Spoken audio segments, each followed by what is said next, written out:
I'm going to look at Trapunto today, which is padding certain areas in a piece of fabric with the circle theme in mind. This example I've got here just shows you the different ways to do it. So what we've got here, first of all, is a shape. We've got two thicknesses of fabric and sewn around a shape. And then you make a small incision in the backing cloth and pad that through. So this one here I've done with some wadding, same as this one here. So you get more of a domed effect. And these ones here that you may recognize from when we did the mini quilts are cut from sort of flat pieces of wool or wadding so that your relief there that comes out is all even rather than the curve. So there's two options to try with that there. What I've done then here is circles or squares kind of coming out from that shape, because to add more stitching into the background area, it just emphasizes that relief trapunto area a little bit more. So something like this, if you are doing the circular theme, you could cut out a circular piece of felt, sandwich that between two layers and stitch around it in these circles here coming out from it. Or you could stitch a circle and use some wadding to pad it with if you want that more domed effect. See the more domed effect on this little one that I've got here. So I sewed around it and then padded it out. But it's not got that flat, even padding there. The other thing to have a go at is a plique trapunto. So what I've done is you can then just use one single thickness of fabric, cut out some shapes to lay over, begin stitching those on, whether it's raw edge to plique or whether you want to do a turned edge.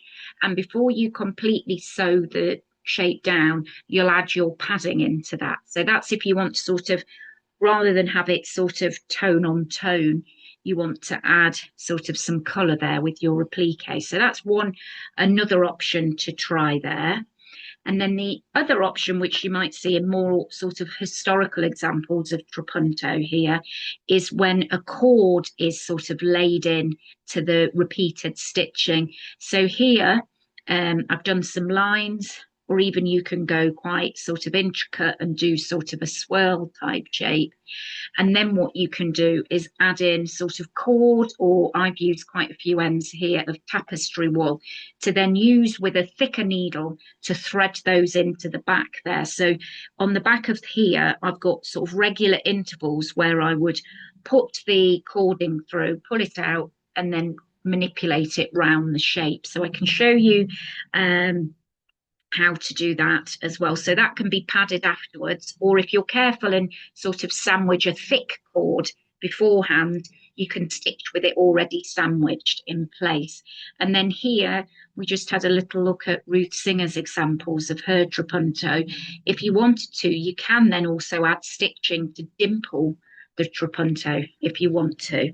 So I'm just going to get two thicknesses of fabric to start with, and we'll have a go at doing this padded version first. What I'm going to start with for the first sort of example here, I'm going to applique that one. What I've got here is my two thicknesses layered up. I have threaded up with a cream thread that's the same sort of colour as the background. If you want to have more of a contrast, obviously you could work with a navy or another colour there. So I am just going to do a small running stitch until I get to sort of this point here and there's a small gap. You have got the option to go all the way around and make an incision in the back, but another way to do it is if you get round to a certain point, I can actually put the padding between the two layers to save having to cut the back of the fabric.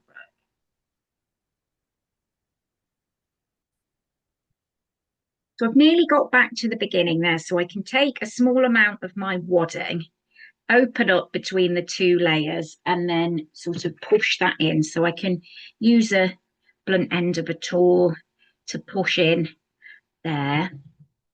So if I do it a lot, it will sort of distort the fabric to a degree. So you want to sort of see the raised area, but yeah, don't want it to completely distort the area. That's why if I just run a few circles around it, that flattens the cloth around the outside of it.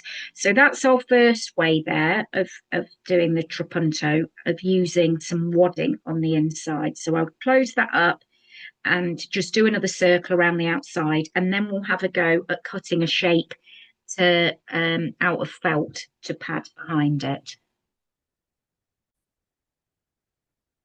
So I've done another circle around that one there just to make it sort of pop out a little bit more, the area that I've padded. What I'm going to just show you next, I've got a piece of old felted wool here. I'm going to pop that underneath so it's sandwiched between the two layers. You can always add a little pin in if it is going to sort of move around. But what I'm then going to do with my chalk is just sort of hold the shape down and just roughly with my fingers sort of feel the edge of it so that I know where to sew, just so I'm not going to sew into the felt shape and I'm not too far away from it either. And I am just going to now sew around the edge, and you'll see how a padded area looks when it's all uneven flatness there. So I'm using a contrasting colour as well here just to show you the difference there of a tone on tone and a contrasting colour. So I'm just going round the edge there, and then we'll have a look at how that looks. So I've gone round the edge there now of the felt piece. So you can see there, if I hold it on the side, that's sort of sticking up there slightly. So again, I'll just do another ring around the outside there. Good. So I've got this first one here, just finished the padded piece of felt there, so you can see it's smoother. You get a little bit more of a dome there on the wadding. And then I'm going to now try with this little bit of wool that I have, I'm going to have a go at appliquing that on round the edge. So if I use the same colour thread there of this dark blue, what I'll do, because it's wool, I'm just going to whip stitch this round the edge. So by that, I'm just going to come up and just keep going a vertical stitch over the side here of the circle till I get back and there's a little gap, and we'll add a little bit of wadding in. So I've left a little gap here and a bit of felt, and I'll do the same as I did for the first version, and I'm just going to add in some wadding there. So I can just move that around a bit and add as much as you want to in there, and then I will finish sewing down my applique circle.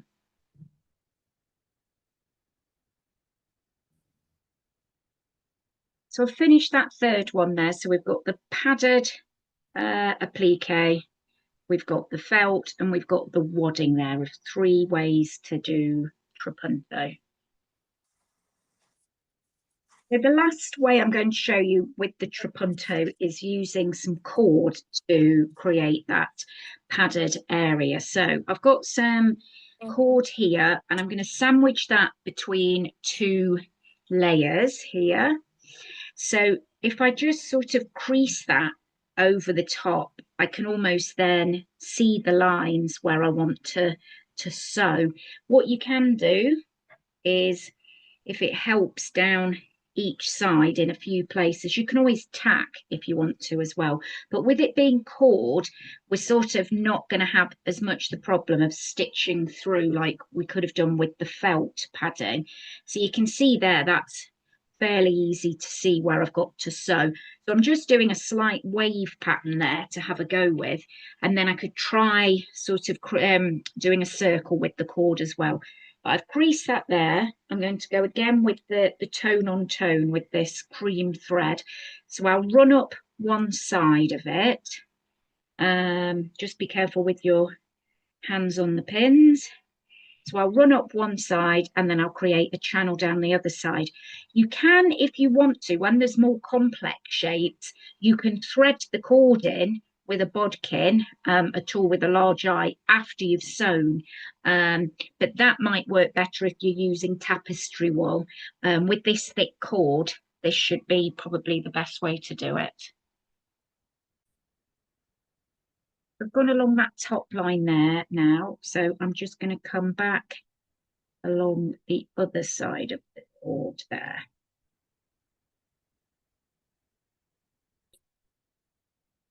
So I've worked back the other way now, so it's really sort of standing out there. So I can lay the cord in again and butt it up right next to where I've just stitched. So we're just getting these ridges there. So I can either take it to run exactly alongside, or I might sort of create this circular sort of spiral effect there. So I'll start sewing along this bottom edge and then decide if I want to add some stitching with it sort of breaking off from that top line to come back. So I've just worked this one back and looped it back to the beginning. So I did the inside of it and then I went back and split off here from that top line. So I could keep adding ones in there. I could add a little, I could even sort of cut the back and sort of pad this middle slightly there now if I wanted to with some wadding rather than the cord, or I could keep adding the cord to the outside edge.